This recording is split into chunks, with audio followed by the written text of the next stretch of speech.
Welcome to Forbidden Planet TV. I'm Andrew Sumner. I'm here with an old friend of Forbidden Planet, the one and only Matthew Rosenberg. How are you, brother? I'm good. I'm not the one and only. There are other Matthew Rosenbergs, I'm sorry to say, but it's great to be here. Yeah. You're the important comics one, though, mate. That is for sure.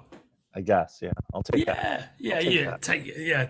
Seize it with both hands, like a fearless vampire killer, if you will.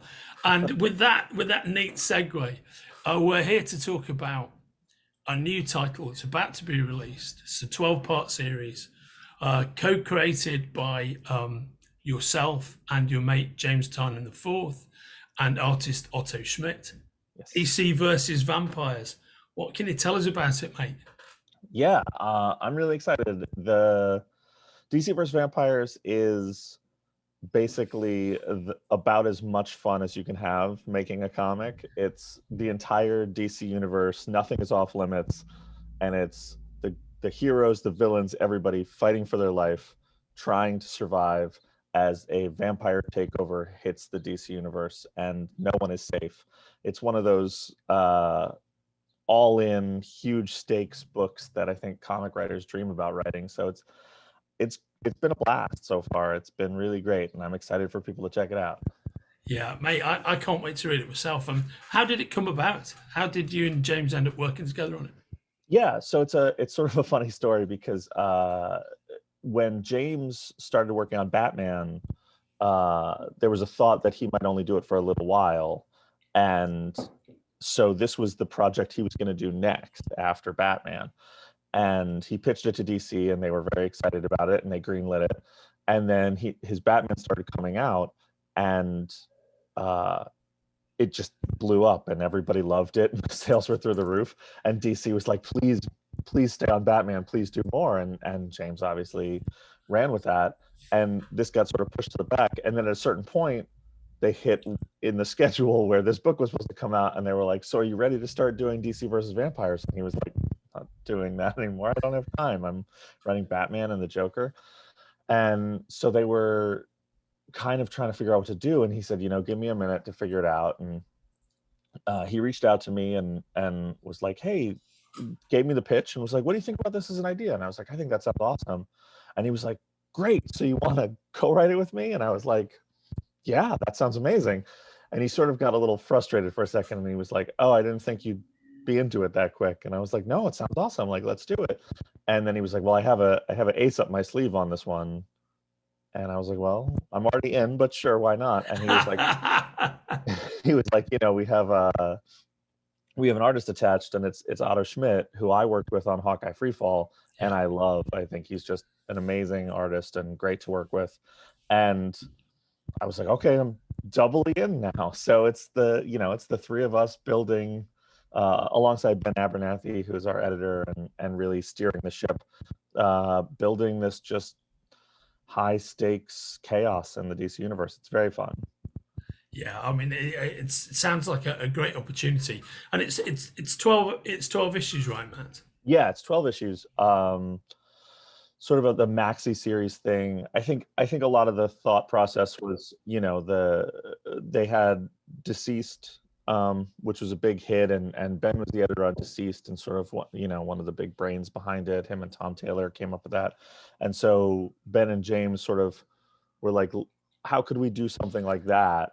A full Fate of the DC Universe type maxi series. And so that's the idea here is to just really, it's 12 issues, anything goes is sort of our motto.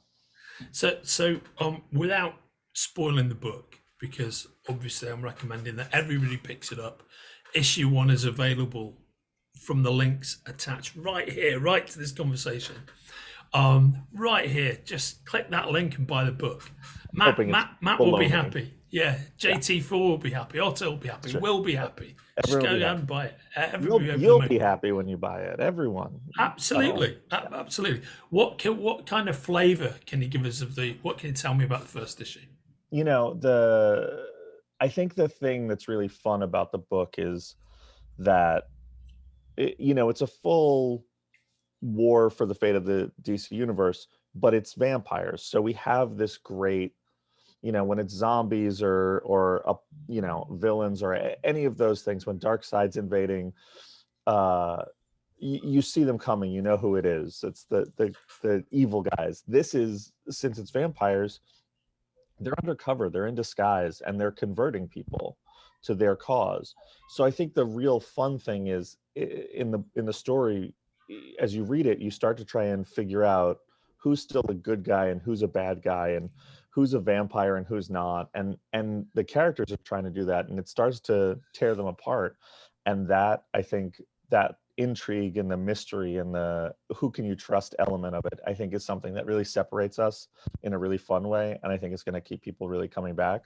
But beyond that, I mean, there's some high stakes characters who are on the other side, as it were, and so I think people are going to be shocked to see who's already a vampire and who turns, and who they don't want, who they're, they turn some people into vampires, and some people they just need to get off the board completely. And so anyone's fair game, and then it's open season on everybody. So it's I think people will be really shocked by the first issue. I'll put it that way. Brilliant, mate. All out vampire war in the DC universe is what we want to see. And when the book opens, so no more than, say, 3, 4, 5 pages in, who's taking center stage as the tale begins?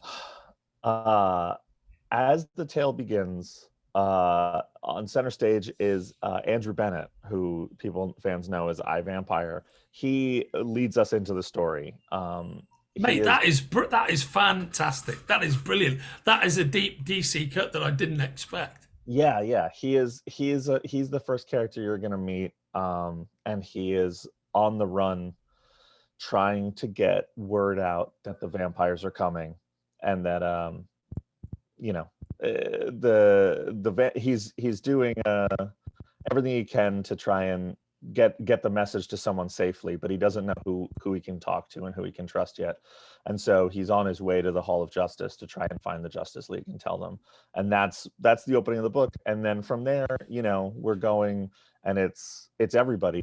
It's the Justice League and the Bat family and the Arrow family and the Legion of Doom, and it just spirals out through the whole universe. So you're going to see, there are a lot of characters who people are going to be surprised to see starting to take center stage and really become important to the story, because it involves everybody. So. Oh, mate, I can't wait. I think having Andrew Bennett from the way you're describing, almost sort of either Kevin McCarthy in Invasion of the Body Snatchers, or Roy Thinnis in the Invaders kind of role. Guy who's there. That's an inspired choice. It really is. Oh yeah, I mean, it's we wanted to make sure we let people know early on that, like, this is everybody. You're gonna see people rise up to important positions in the story, and you're gonna see people fall. And so, like, no one better than Andrew Bennett to, like, when he shows up and there's panic in his eyes about what's coming, and he's gonna know better than anyone. I think that that tells the reader everything they need to know. Brilliant, mate. And to close out on that, because I'm conscious of the fact that we don't want to get too much into the fabric of this narrative, because it's all about the reveal. What are your top vampire comics and vampire movies? Oh man, top vampire comics and movies. I'm a big fan of 30 Days a Night, the comic and the movie, but the comic is just something I really love. Let me think. Vampire movies. I gotta go with my top vampire movie. I'm gonna go with one that's maybe an obvious pick, but Lost Boys. Oh, great, mate. Yeah. So it's so funny you mentioned that. I was talking to my brother about it the other day, because when I was doing this is deep cut, when I was doing my postgraduate studies in a town called Exeter in the south of England, that was when that movie was released, and we engineered this plan to steal the extremely large poster from the bus shelter, and it resides in my brother's house to this very day. I love that movie. It's fantastic. It's fantastic. Were you ever into again, as a person of a certain age, I'm a big fan of what Marv Wolfman and Gene Colan did with Tomb of Dracula. Oh yeah, I mean, the Tomb of Dracula stuff, you know, it's a little before my time, but like when you hit a certain age and you're like going back and discovering all these comics that you know, you're digging through the back issue bin and finding them, that was like an eye opener of just like, you know, some of the most luscious art imaginable and just like these rich macabre stories. Yeah, I love the Tomb of Dracula stuff so much. It's a big, you know, and I think you'll see, maybe not in the first issue, but in the second issue for sure, there's a sort of, you know, there's a lot of love letters to a lot of the vampire stuff we love in the book, and there's a couple little like things that I feel like are subtle nods to stuff like Tomb of Dracula for sure. Brilliant. I just can't wait, mate. And I'm sure everybody watching this can't wait. So that is DC versus Vampires, issue 1, written by Matt and his mate James Tynion IV. The equally successful James Tynion IV, and with beautiful, lush, hyperkinetic artwork by Otto Schmidt. And it's all available for you to order right now. Thanks for joining us, Matt. It's always great to see you, brother. Yeah, thanks so much for having me, and thanks everyone for listening to me talk about it, and I hope you love the book. Take care, mate. See you soon. If you're enjoying watching Forbidden Planet TV and you're enjoying watching us talk to the world's most interesting and accomplished filmmakers, authors, artists, musicians, creators, subscribe right here. See you soon.